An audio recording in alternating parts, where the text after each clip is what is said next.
welcome to ACCIS's virtual membership meeting. My name is Emmy Harward, and I'm honored to serve as your executive director. Thank you for joining us today.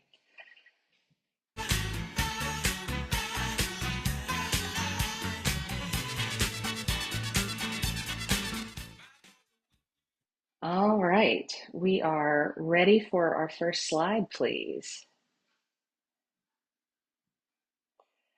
Though we are in locations around the world, ACCIS respectfully acknowledges the majority of our members are situated on colonized lands with a long history of residence, tradition, and livelihood by Indigenous peoples.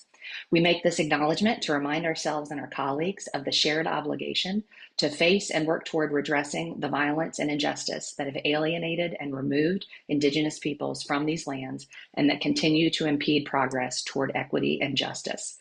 I acknowledge the 12 bands of the Kumeyaay tribe upon whose ancestral homeland I live and work. And if you do not know whose land you occupy, you can search tribal maps of the Americas online using the link provided on this slide.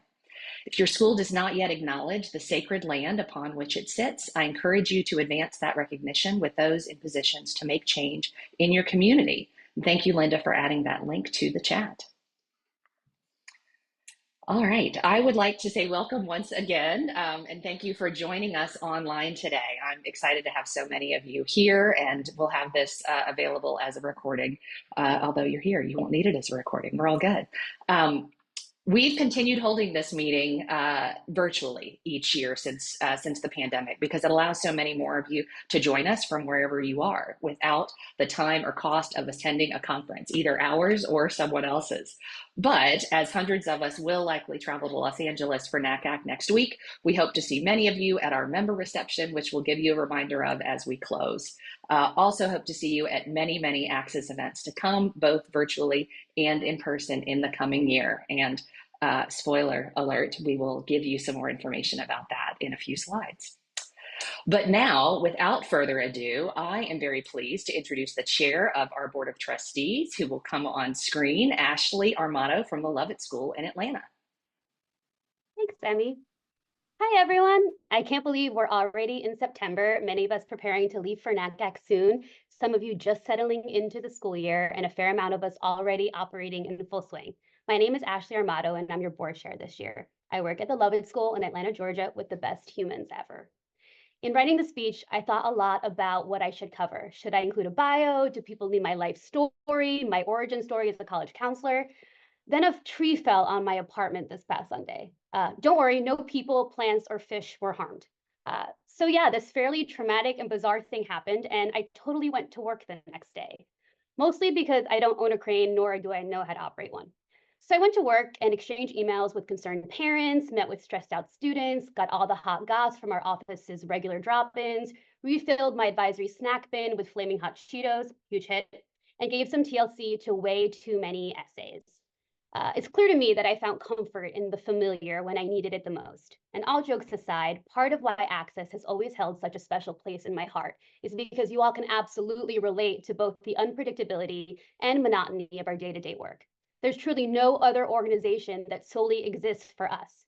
I find great encouragement, strength, and often humor in knowing that all of you, in some way, shape, or form, understand the emotional challenges that keeps you on your toes policy changes and the joy that this work brings. As I quickly scroll through some of the names on the call, I see so many friends, colleagues, and mentors who have shaped not only the person I am, but how I show up for my students every single day. Shout out to MDL, PTS, my Miami gente, my SACAC peeps, and of course, my office, little L. The learning is never done, and neither is our ability to make new, meaningful connections. So thank you to all of you who have shared your wisdom with me over the years, and thank you in advance to those of you who will undoubtedly do the same in the future. I am proud of how this organization and board have grown over the years and evolved over time to represent more of the identities and lived experiences that are often underrepresented and underserved in our schools. Still, ACCIS as a whole represents immense privilege, which for me equals responsibility and signals a need for continued accountability. This is why our equity, advocacy, and professional development work remains incredibly important, and centering inclusion in the voices of all our members is paramount. I want to highlight a few programs and initiatives that I believe have great potential to shape our future as an organization, and ones that are unique to ACCIS and represent our collective desire to continue honing our craft as empathetic and compassionate counselors and engaged professionals. I want to highlight our DEIB committee's outstanding work, and in particular, their work building upon the virtual program first envisioned by Michelle Davis and Stacey Richardson in creating truly phenomenal programming for our Access, Equity, and Innovation Summit. Thank you to Warren Corrett and Jasmine John for your amazing leadership. I also want to highlight our new Access program, the Blackberry River Retreat, which is joining us after many years as an incredible freestanding retreat. Training in social emotional counseling is so necessary in our field, and I truly urge folks to consider attending at least once in their careers. Finally, I want to recognize Eleni Garcia and the membership committee for their work with ACCIS 3C, our new initiative in professional growth community, which aims to build avenues so that our members may connect with each other in an intentional network to grow professionally and enhance our engagement in our work. It's so crucial that we continue to find ways to stay engaged and connected with each other, whether you're a seasoned counselor or new to the game. Over the next year, our board will engage in its own DEIB ongoing education to ensure that we continue to challenge ourselves to consider the multitude of perspectives and lenses represented in our membership. And in a year where we have 6 board positions to fill, both elected and appointed, we're also working to assess and determine how we can add to the diversity of our board's makeup so that we can not only aim for representation on all fronts, but also identify areas where certain expertise could enhance and further our work. Before I sign off, I need to recognize the folks who work so hard, oftentimes behind the scenes, on behalf of this organization. Thank you to all our board members, our program chairs, and volunteers for believing in this organization's mission and ability to make a difference. Thank you to Linda Pierre, our Director of Member Services and Operations, for being a true queen and always holding things down for us. And thank you, as always, to Emmy for her incredible work and commitment to ACCIS. Now, I'm glad to introduce our treasurer, David Weisbord. Good afternoon, everyone. Great to be here with you. Thanks for joining us. I'm here to give a update on the financial picture of ACCIS, and happy to report, as you can see, that we remain in excellent fiscal shape as we just begin our new budget year. Just so we always like to put up the chart of the current financials, and you'll see that compared to the end of August last year, we are at 1.48 million versus 1.39 million of assets on hand. And I do always like to point out with this slide that the big difference in the cash balances that you see is from when we reallocated our investment assets in 2023 and shifted them. Next slide, Emmy. And this is just a quick summary of the financials, but a reminder: our budget year is July 1 to July 30th. The budget approved recently by the board is for 24-25, projecting a deficit of approximately 30,000. We are doing that by design, projecting a more conservative budget as we continue to come out of COVID. But the good news is, after looking at this year's budget, where we originally projected a deficit of $41,000, as we're closing everything out, it looks like we're going to be running a surplus in the end. And for next year, we're projecting significant new income, almost $100,000 for membership dues and new programming such as the Blackberry River Retreat. And finally, the move of our finances was last year we did an RFP and moved all of our investment portfolio from TIA to Merrill. And the final slide is just in case you're interested in how we allocate our assets right now, the target allocation and range. And always a reminder that the funds for investment must be made in a prudent and conservative manner in order to avoid undue risk of capital loss. And the board, the finance committee and the board will be reviewing our investment policy statement, which was last revised in 2018. We'll be reviewing and updating it this year with our new investment partners at Merrill Lynch. And with that, I'd like to pass it back on to Emmy. Thank you, David, so very much. And I want to echo Ashley's thanks to our board of trustees. Linda, if you could go to the next slide so we can give those folks some props once again. Well, there you go. I'll just thank the board. You remember who they are. But this is our program and ops chairs once again. And next slide is our program coordinators. These are the folks, you probably know this already, who really do most of the work of ACCIS that you see and experience throughout the year.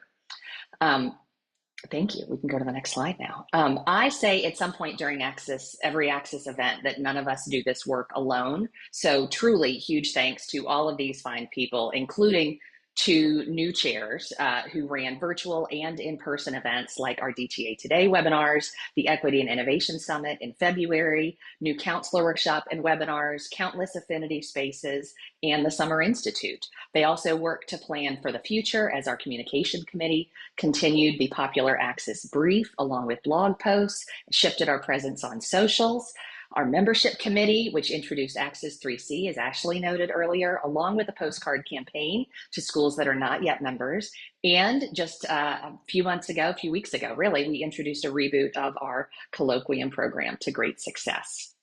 I also want to thank the leaders who will deliver 3 vital ACCIS programs this year. That was actually on the previous slide. I moved forward too quickly. Our ACCIS 360 review consultancy that supports our member schools to strengthen their college counseling programs, our new directors workshop in support of new department leaders, and we will enter the 2nd year of the Blackberry River Retreat as an ACCIS program. We're excited for many more years of active listening to come. All of these programs serve as an excellent springboard to success for ACCIS member schools, and it is a pleasure working with these colleagues. Now to the next slide, sorry. In addition to all of these chairs, I would be remiss if I did not thank all of the committee members and program faculty. I know many of you are on this call who have supported the work of these chairs and your colleagues, all of ACCIS, over the past year and more. Among independent school associations, we are unique, one of a kind in the amount of volunteer support that we receive, and please know we do not take that for granted in the slightest. Next slide, because I think this is something many of you have been waiting for. We are very excited to come together again next summer for the ever popular new counselor workshop and annual conference. More about that in a second. I'm quite pleased to officially announce that next June will descend upon South Bend, Indiana, and the campus of University of Notre Dame for our annual new counselor workshop and what we've always known since the beginning of the association as Summer Institute, which will now going forward be known as the ACCIS Annual Conference, which is what it is. Most attendees will stay in very reasonably priced hotels just across from campus, and we'll have pricing available soon, so you can plan your budget to join us this summer. For this event, we've got one more slide with a beauty shot, I think. For this event and for so many other ACCIS events this year, we want to get that information to you soon so you can budget, including our Equity and Innovation Summit that will be held in late February at Vanderbilt University in Nashville. More on that and other professional development events in the ACCIS calendar coming soon. And because we are moving right along, because it's somehow September already, I am thrilled to move into the awards and recognitions part of our meeting. So we can go again to the next slide. And our Diversity, Equity, Inclusion, and Belonging Committee presents 2 ACCIS awards, the DEIB Rising Star and DEIB Champion Awards. Now I'd like to bring on screen Jasmine John and Warren Corrett, our DEIB co-chairs, to present these first 2 awards. Thanks, Emmy. The DEIB Rising Star Award is given to a colleague with fewer than 5 years of college counseling experience, growing visibility within their school, community, ACCIS, regional ACAC, and DEIB work, and demonstrates the ability to challenge the normative culture within the respective community to a greater equity. We are thrilled to announce Steph Gonzalez as the recipient of the DEIB Rising Star Award for 2024, recognizing her outstanding contribution to diversity, equity, inclusion, and belonging at Trinity School and beyond. In just 3 years, Steph has become a true champion of DEIB work, transforming the upper school community. As one of the diversity coordinators, she nurtured student affinity groups and spearheaded initiatives like introducing the college money method to support students on financial aid. Her nominator praised her ability to make students feel seen, stating, "The work she does at Trinity has truly helped to transform the upper school for the better." Steph's impact extended far beyond her official roles. Described as a dynamo by her colleagues, she excels in connecting with students and has earned the trust of parents through her organized, student-centered approach. Her involvement as a club moderator, affinity group facilitator, and admissions interviewer has further shaped the school's inclusive culture. Beyond Trinity, Steph mentors for the Strive Scholars Program in Boston and served on the ACCIS DEIB committee and participated in the planning of the Equity and Innovation Summit in Charlotte at Queen's University. As one colleague noted, Steph is a star in our community, doing great work for our students and for students beyond our walls. Although Steph has transitioned to the admissions office at Deerfield Academy, we're confident that she will continue to make meaningful change in her new role. We're honored to recognize Steph's exceptional impact by naming her this year's DEIB Rising Star. Jasmine. Thanks, Warren. Hello, everyone. My name is Jasmine John, and I have the pleasure of presenting the DEIB Champion Award. The DEIB Champion Award is given to a colleague with more than 5 years of college counseling experience who has engaged in DEIB initiatives in their school community and beyond the institutional level, is visible in DEIB work in ACCIS, regional ACCAC, NACAC, or school community, and has demonstrated a deep understanding of and commitment to DE&I work as an educator.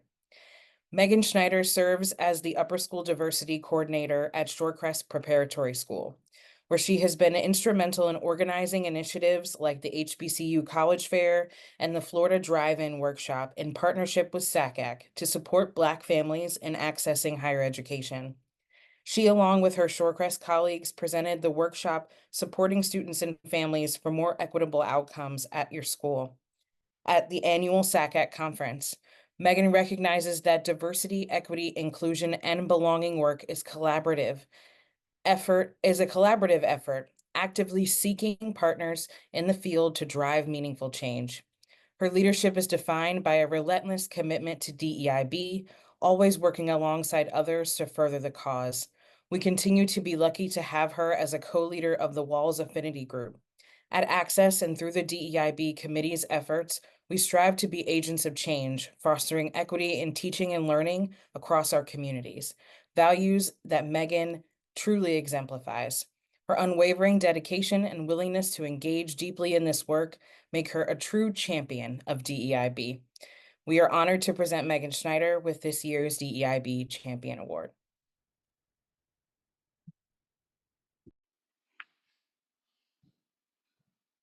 I am more than happy to see the applause hands continuing to go up. So thank you for that, Warren and Jasmine. And thank you to Steph and Megan for their good work throughout the year and in the years to come. And now I am thrilled to introduce and bring on screen ACCIS board members Frank Cabrera and Beth Peely to present the next award. In 2010, the ACCIS Board of Trustees established the Marty Elkins Award for Excellence in College Counseling, named after our first volunteer executive director, to recognize those whose work enriches our profession and who best embody the principles of the ACCIS mission statement.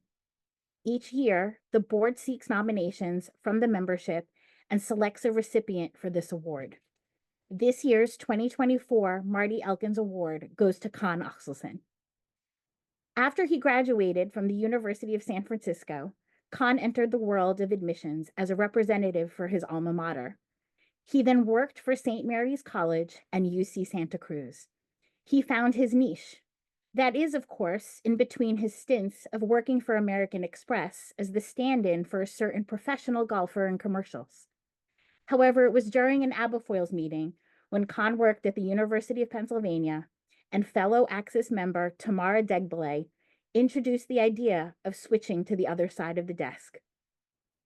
The decade he spent at Harvard Westlake in Los Angeles as a dean was a highlight of his career. It also led to his leadership role as executive director of college counseling at Horace Mann School in New York City from 2011 to 2023. For over 20 years, Khan made an imprint in the world of college counseling, One of his nominators, Tiffany Hooper Bromberg, sums up what so many feel about Khan's contributions to the field. Khan is incredibly generous and intellectually curious. Whether he was leading a webinar for fellow college counselors about building a college list or giving insight on new programs, Khan has been one of the most supportive and influential colleagues in my career. He is always willing to serve as a sounding board for new ideas, and he is always happy to share best practices that have served him well in his work. His commitment to DEI was the foundation for everything he did at Horace Mann. He carries himself with the utmost grace and professionalism and is a role model to many in the field. His impact as a leader for the new counselor and new director programs for ACCIS will be evident for generations. It is hard to imagine Khan not in college counseling, but we know his vision as associate head of school at Horace Mann will be far-reaching and purposeful. As to his former colleagues, and more importantly, as his friends, we are honored that Khan is being recognized for his dedication to ACCIS. Please join us in congratulating Khan Axelson on this tremendous achievement.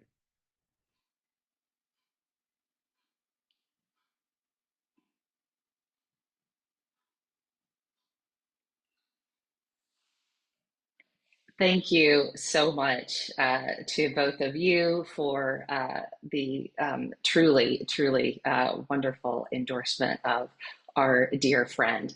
The one reason why I wish that we were able to do these meetings in person is so that you could all celebrate these people in person, but know that they have received these awards, and they feel the love from afar. Now I want to pass it back to our board chair, Ashley Armato, to recognize our outgoing board members. Thanks, Emmy. All right.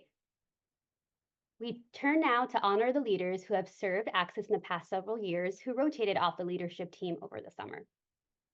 Lisa Clay. Lisa may go down in ACCIS history for the longest continuous stretch of volunteer service. She began as co-chair in 2013 of what became our sponsorship committee, shifted to chairing Summer Institute for 6 years, a double term she agreed to due to the pandemic, and has now served on the board for the last 4 years, overlapping her last 2 institutes and ultimately serving as chair of ACCIS. While many ACCIS members know Lisa best for her bright smiles and the joy she seems to bring wherever she goes, she's also a gifted collaborator and leader who gets things done.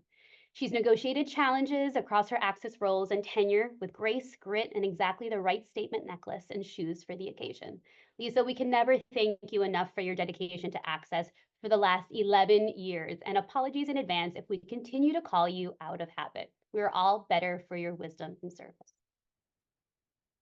Next slide.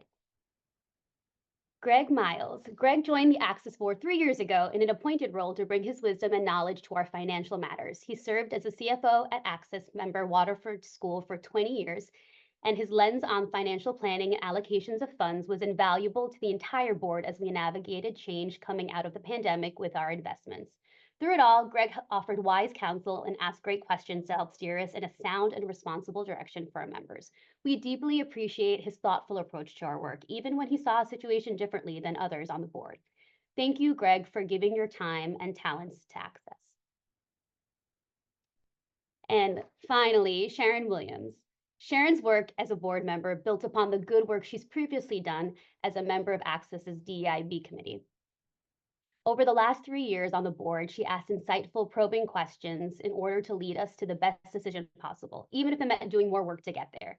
Sharon brought a healthy and important skepticism to our discussions that made us all consider options more thoughtfully. And as a result, she served as a North Star to many of us, and certainly to our executive director. We are so very grateful that Sharon gave her time and talent so willingly, especially as she served on the ACCIS board while also serving Illinois ACAC. We are grateful to you, Sharon, for all you do and for those you continue to influence. And now I'll pass it back to Emmy to offer more thanks. Thank you very much. And now I am thrilled to honor the chairs of 2 of our program committees and 3 of our coordinators whose names are listed here, who passed the batons on their roles over the summer. For our next slide, we have our dear friend Katie Gaiman. Katie, when she joined the ACCIS leadership team 3 years ago, I'm going to wait so we can see Katie's smiling face.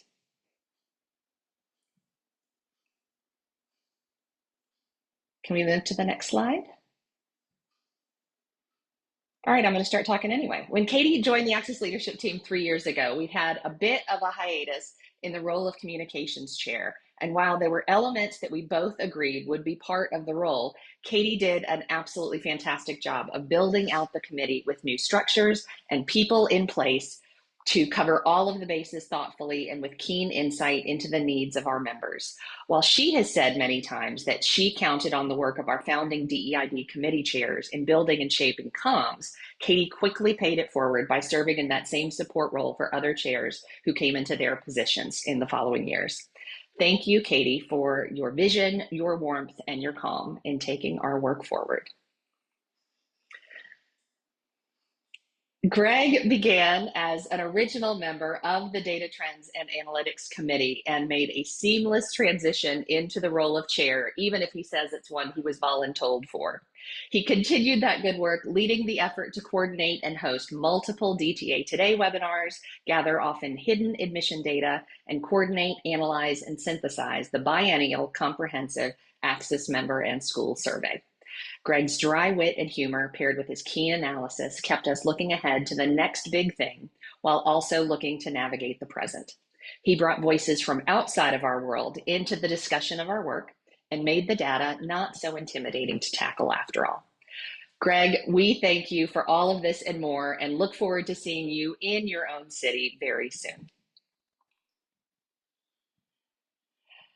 Sean Kennedy was a natural choice as we thought about a teammate to co-coordinate the ACCIS 360 consultancy the last few years, because we think it's possible he's actually been a member of or led more ACCIS 360 review teams than anyone else. Sean's attention to detail and ability to focus on process helped develop efficiencies in systems and documentation, and brought a great new lens on this essential service to member schools to help college counseling offices do their work even better.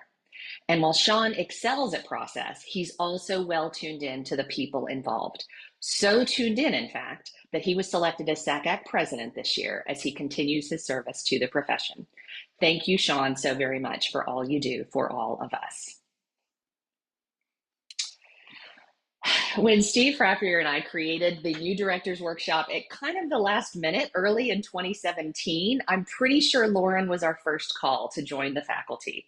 For at least a year prior, she had reached out asking me from time to time if there were a way to help folks as they were transitioning into leadership and college counseling offices, having seen firsthand just how different the expectations of the role were. Lauren brought great ideas and energy to that initial workshop, and she rolled with the punches when we moved from hosting at a member school, then hosting on Zoom during the pandemic, to then hosting on a college campus just a year ago. But all along the way, she ensured that the experience for those new directors would be what they needed, and that balance of conceptual versus concrete was the right one. Lauren, we miss you already, and we thank you for your work on new directors through the years and in support of your colleagues. Tyler Sant was also on that founding faculty for the new directors workshop, and he very quickly showed how invaluable he was as a teammate, stepping in wherever needed. As a presenter, he brought good humor and great anecdotes to share with colleagues. When he moved into the co-coordinator role with Lauren as the pandemic approached, he seamlessly took on the challenge to convert the in-person experience to something that could support colleagues in need of professional development during that incredibly unstable time. Tyler worked to re-envision the program so that it still felt personal and collaborative, even through a screen, and helped create a community when we all needed one so very much. As we shifted back to in-person, he once again worked with a great team to adjust to meet the ever-changing needs of our own leaders as they serve their teams and communities within their schools. Tyler, thank you for your cool, calm, and collectedness in the face of change, and thank you for your service to ACCIS. I want to thank again all of these leaders, a few of whom, as you may know, have moved on from their ACCIS schools and roles into new adventures in our field, but they'll always be part of our community. And even if they're in new roles, if they happen to pop by our reception at NACAC in a few weeks, we will definitely still offer them a drink ticket and a hello. I also want to recognize and give great thanks once again to Linda Pierre, our Director of Member Services and Operations, who does so much work behind the scenes to make everything run smoothly, including very literally this meeting right now. If you have met or even just traded emails with Linda, you know how valuable she is to the work of ACCIS. The hearts and hands certainly prove that all too well. I am truly grateful to have her as a partner. Linda's expertise and attention to detail makes all that we do that much better. And folks, I love nothing more than giving people back time. So we'll go on to what's, I think, our next to last slide. If you are able to join us in Los Angeles during the NACAC conference, you will have a chance to see friends and colleagues and enjoy your first drink on us. And I say that because LA is expensive. But we'll definitely have appetizers as well. If you're new to ACCIS, please, by all means, come and meet other members during what we know is a busy night. We hope to see you at some point that evening. Again, either at our reception or at one of a couple of others that I think are going to be in that same hallway. As we come to a close, I think we can just go to our very last slide. Please remember, take care of yourselves as you enter yet another academic year when it seems so many of the things we thought we knew are likely to change all over again. But we know that doesn't keep you from the good work that you do for students and your schools and your students. And in case, sorry, I said that twice, and in case they may have forgotten to do so, because students do forget these things, I want to say a huge thank you for all of that good work that you do. And so, you know what? We're in out. With that, I want to call this meeting officially to a close. I hope to see you online, even better in person, sometime soon. Thank you so much for your membership and partnership in this essential and collaborative community that is ACCIS. Thank you, friends. Enjoy. Thanks for joining us for our quick meeting.